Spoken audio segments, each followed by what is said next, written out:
বলছি একজন ছাত্রীকে জিজ্ঞেস করবে বলে কলেজের মধ্যে নিয়ে গিয়ে গণধর্ষণ করেছে, ভয়ঙ্কর অবস্থা। এবং একজন প্রাক্তন ছাত্র রয়েছে, কলেজের দুজন স্টাফ জড়িত এবং আরেকজন ছাত্র কলেজের দুজন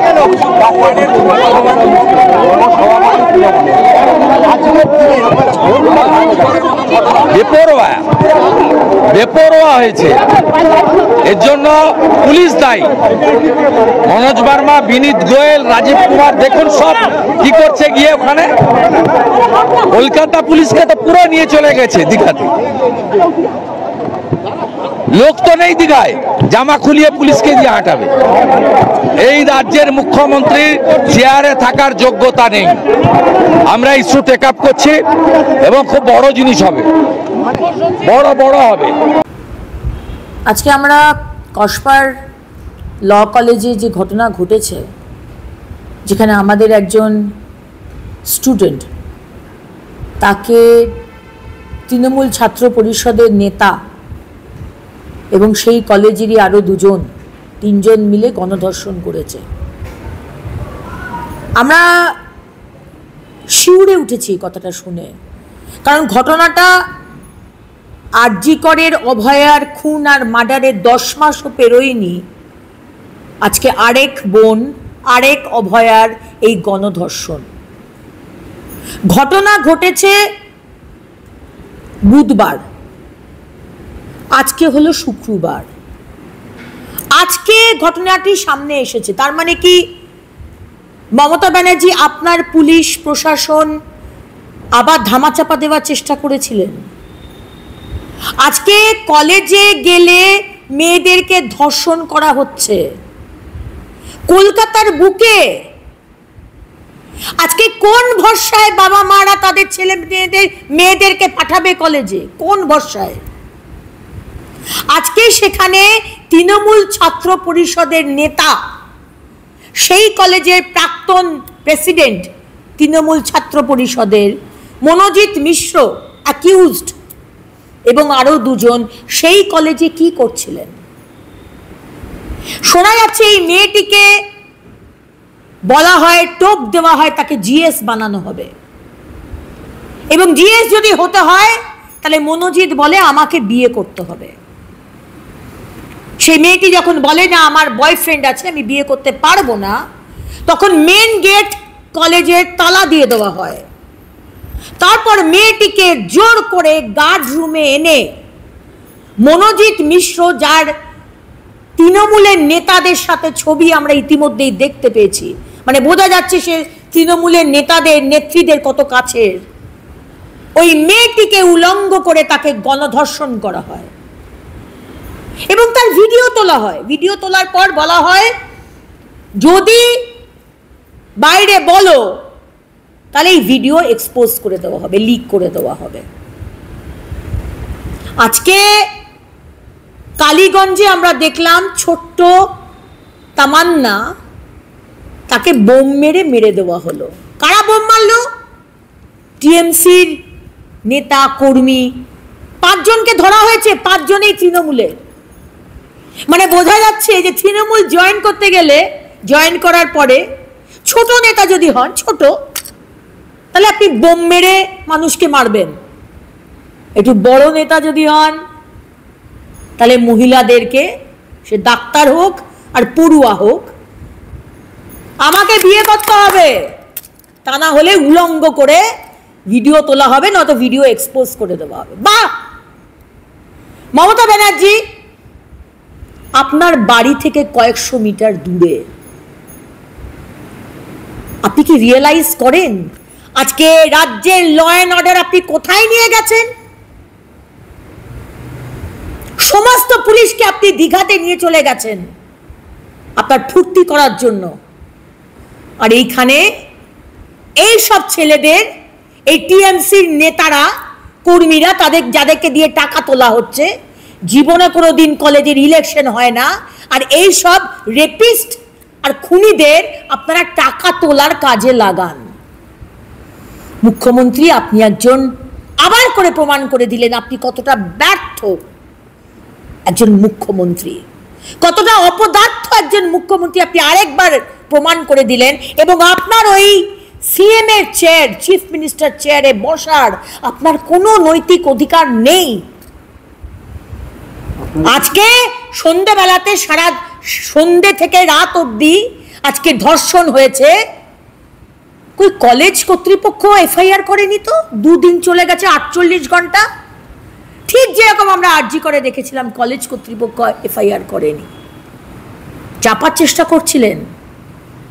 আজকে পশ্চিমবঙ্গের অবস্থা সিরিয়া, আফগানিস্তান, লিবিয়া, যেখানে মহিলাদেরকে দাঁড় করিয়ে বিক্রি করা হয়, কমোডিটির মতো তাদেরকে দাম দিয়ে তাদেরকে বেচা হয়। আজকে পশ্চিমবঙ্গের মহিলাদের সম্মান সেই জায়গায় গিয়ে পৌঁছেছে। মুখ্যমন্ত্রী, ইউ শুড রিজাইন। আমরা সিবিআই তদন্ত দাবি করব না। এই পুলিশ, এই মুখ্যমন্ত্রীর পুলিশ, তারা তদন্ত করবে। কেন সিবিআই আসবে? আমাদের করের টাকায় মাইনে পাচ্ছেন। পশ্চিমবঙ্গের পুলিশ শুধু তোষামোদি করবেন, হ্যাঁ, আর তোলাবাজি করবেন আমাদের টাকায়। না, সিবিআই তদন্ত আমরা চাই না। মমতা ব্যানার্জির পুলিশ এর তদন্ত করবে। ধামাচাপা দেওয়ার যদি চেষ্টা করেন, আগুন জ্বলবে পশ্চিমবঙ্গে, আগুন জ্বলবে। আমরা অনেক সহ্য করেছি। বাংলা নিজের মেয়েকে চায়, হ্যাঁ, বাংলা নিজের মেয়েকে চায়। আর আমরা সব কি ধর্ষিতা হওয়ার জন্য এসেছি? বেচার জন্য এসেছি? কমোডিটি হিসেবে বিক্রি হওয়ার জন্য এসেছি? মনোরঞ্জন করার জন্য এসেছি? আজকে সেই পুলিশ যার মাকে আর বউকে বিছানায় নিয়ে আসার জন্য বলা হচ্ছে, আর সেই পুলিশ আজকে আজকে তোলাবাজি করছে। কোনো সম্মান নেই তার। লজ্জা, লজ্জা। মুখ্যমন্ত্রী, আপনি রিজাইন করুন। শহর কলকাতার মধ্যে একটি ল কলেজে এক ছাত্রীকে গণধর্ষণের অভিযোগ। এটাও অভিযোগ যারা গ্রেফতার হয়েছে তারা প্রত্যেকে শাসক দলের একেবারে ঘনিষ্ঠ। দেখুন, এই দিয়ে দ্বিতীয়বার ঘটনা ঘটল কলকাতার বুকে আরজি কর কাণ্ডের পর, যে দুটি পরপর এডুকেশনাল ইনস্টিটিউশনের মধ্যে 2 জন ছাত্রীর সাথে এই ধরনের ঘটনা ঘটল। এর আগে রেপ অ্যান্ড মার্ডার হয়েছে আমাদের অভয়ার সাথে, আর এবার ঘটল হচ্ছে ল কলেজের মধ্যে, একটি শিক্ষা প্রতিষ্ঠানের মধ্যে। এবং দেখা যাচ্ছে প্রথম ঘটনার ক্ষেত্রে যে অপরাধী গ্রেপ্তার হয়েছিল সঞ্জয়, তার সাথে তৃণমূল কংগ্রেসের ঘনিষ্ঠতা, তৃণমূল পার্টি অফিসের ছবি, এমনকি সে আমার নিজের জেলায় গিয়েও তৃণমূল পার্টি অফিসে তার ছবি তুলে গেছে।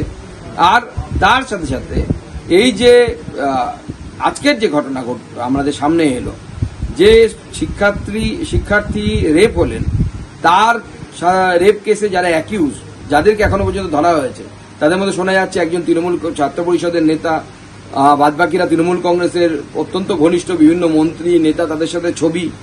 পরিষ্কার দেখাচ্ছে যে মমতা বন্দ্যোপাধ্যায়ের সরকারের যে প্রোৎসাহন কিভাবে মমতা বন্দ্যোপাধ্যায় এবং বিভিন্ন নেতা নেত্রীরা তারা যেভাবে রেপের পর রেপের ঘটনাকে ধামাচাপা দেওয়ার চেষ্টা করে।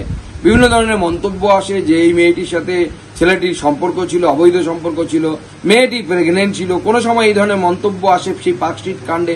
নিশ্চয়ই আপনাদের মনে আছে, এটা একজন সেক্স ওয়ার্কার এবং তার কাস্টমারদের মধ্যে রিলেশন। এই যে এই ধরনের নোংরা মন্তব্য, এই মন্তব্যের ফলে যারা রেপ ক্রিমিনালস, যারা রেপ করে, তারা কিন্তু প্রোৎসাহন পাচ্ছে এবং অনুপ্রেরণা পাচ্ছে মমতা বন্দ্যোপাধ্যায় এবং তার দলবলের কাছ থেকে। স্বাভাবিকভাবে এই ধরনের ঘটনা ঘটছে। এমনও বহিরাগতরা বা এক্স স্টুডেন্টরা তারা কলেজ ক্যাম্পাসের মধ্যে ঢোকে, যখন ধর্ষণ করার চেষ্টা করা হয় বা যখন এই গোটা কুকর্ম ঘটানো হয়, সেই সময় সেই ভিডিও করা হয়, সেই ভিডিও ভাইরাল করার হুমকি দেওয়া হয়। একই সঙ্গে এই তরুণীর মা বাবাকেও গ্রেফতার করিয়ে দেওয়া হবে, এমন হুমকিও দেওয়া হয়। দেখুন, রাজ্যের প্রত্যেকটি কলেজে তৃণমূল কংগ্রেস এইভাবে ইজারা বা লিজ দিয়ে রেখেছে তার তৃণমূল ছাত্র পরিষদের নেতাদেরকে। কিছু নেতা আছে যারা ছাত্রও নয়, তারা বাইরে থেকে এই তৃণমূল ছাত্র পরিষদ সামলায় এবং তারা এইভাবে বারবার প্রত্যেকটি কলেজে এই ধরনের ঘটনা ঘটাচ্ছে। এবং আমি বলছি, এরকম 2-1টি আপনাদের রিপোর্টে আসছে। বহু জায়গায় এই কলেজগুলোর অবস্থা এমন হয়ে গেছে যে কলেজে কোনো ছাত্রী যদি ভর্তি হতে যায়, তাকে তার কাছ থেকে আনডু অ্যাডভান্টেজ নেওয়ার চেষ্টা করে এই তৃণমূল ছাত্র পরিষদের নেতারা।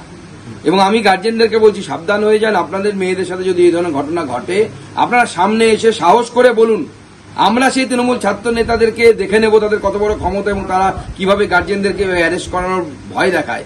তাদেরকে উপযুক্ত শাস্তি দেওয়ার ব্যবস্থা জেলার রাজ্যের আইন ব্যবস্থা এবং দেশের আইন ব্যবস্থা সেটা করবে। আমরা আপনাদের পাশে আছি। আজকে যে ঘটনা আমাদের পশ্চিমবঙ্গে ঘটেছে অত্যন্ত নক্কারজনক। ভাষা আমাদের হারিয়ে গেছে। শুধু একটাই কথা মনে হয়, আমি একজন মহিলা এবং মহিলা মুখ্যমন্ত্রী একের পর এক 2011 থেকে 2025 অবধি দেখে যাচ্ছেন ধর্ষণ, অত্যাচার এবং আজকের ঘটনা গণধর্ষণ কলকাতার মতো জায়গায়, এবং তার সঙ্গে জুড়ে আছে তৃণমূলেরই নেতা। এরপরেও তারা, আমরা দেখব যে পুরো এভিডেন্সগুলোকে সরিয়ে দিচ্ছে, কোনো যেন এভিডেন্স না থাকে, বিভিন্নভাবে মুখ বন্ধ করার চেষ্টা করছে। এটা তো হয়েই আসছে। কিন্তু আমার মনে হয় যে এবার সময় এসেছে। আমরা আরজি কর দেখেছি, আরজি করে ডাক্তার মেয়েটি বিচার পায়নি। কেন পায়নি? কারণ সেই সময় তার যে এভিডেন্সগুলো ছিল সেগুলোকে সরিয়ে ফেলা হয়েছিল। আজকে আমরা চাই, আমরা সবাই, কেননা পশ্চিমবঙ্গের প্রত্যেকটি ঘরে ঘরে মহিলা, রাজনীতির ঊর্ধ্বে উঠে আপনারা সবাই একসাথে হন।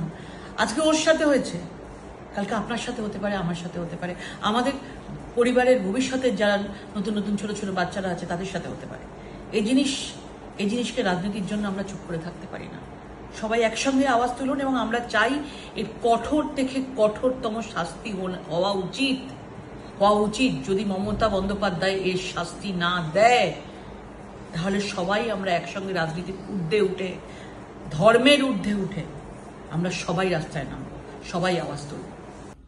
কসবার আইন কলেজের যে মারাত্মক ঘটনার কথা সামনে এসেছে, সেই অভিযোগ যদি সত্যি হয় তাহলে অত্যন্ত মর্মান্তিক। কয়েক মাসের ব্যবধানে পশ্চিমবঙ্গে এটি প্রাতিষ্ঠানিক ধর্ষণের দ্বিতীয় ঘটনা। আরজি কর কাণ্ডে খুন ধর্ষণের ঘটনায় ধর্ষণের যাবতীয় প্রমাণ মাননীয়ার পুলিশ লোপাট করে দিয়েছিল, কিন্তু এই ঘটনায় ছাত্রটি নিজে বেরিয়ে এসে অভিযুক্ত তার ধর্ষকদের নাম থানায় লিপিবদ্ধ করেছে। মাননীয়ার সরকার ক্ষমতায় আসার পর পার্ক স্ট্রিট দিয়ে শুরু হয়েছিল। পার্ক স্ট্রিট, কামদুনি, হাঁসখালি, সন্দেশখালি, আরজি কর, তারপর এই কসবার ঘটনা। ভয়াবহ, এইরকম ভয়াবহ মহিলাদের উপর নির্যাতনের জন্য কি জবাব দেবেন মহিলা মুখ্যমন্ত্রী? আজ রথের দিন, মানুষ পূর্ণ ভবিষ্যতের কথা ভেবে পবিত্র রথযাত্রার দিন জগন্নাথের রথের দড়ি টানছে। আশা করব যারা আজ জগন্নাথের রথের দড়ি টেনেছেন তারা প্রত্যেকেই এই ধর্ষকের গলার যে ফাঁসির কাল্পনিক দড়িটি, সেটিও একবার ভাববেন, প্রভু জগন্নাথের কাছে প্রার্থনা করবেন যেন কসবার নির্যাতিতাও বিচার পান। তার কারণ এবার চেষ্টা শুরু হবে যে যেহেতু তৃণমূল নেতাদের নাম এতে জড়িয়ে গেছে, পুলিশ প্রশাসনের একাংশ এবং শাসক দলের একাংশ এই ঘটনাকে ধামাচাপা দিয়ে এবার এই মেয়েটির উপরেই না পাল্টা অভিযোগ নিয়ে আসে, তার জন্যই আমাদের আশঙ্কা রয়েছে।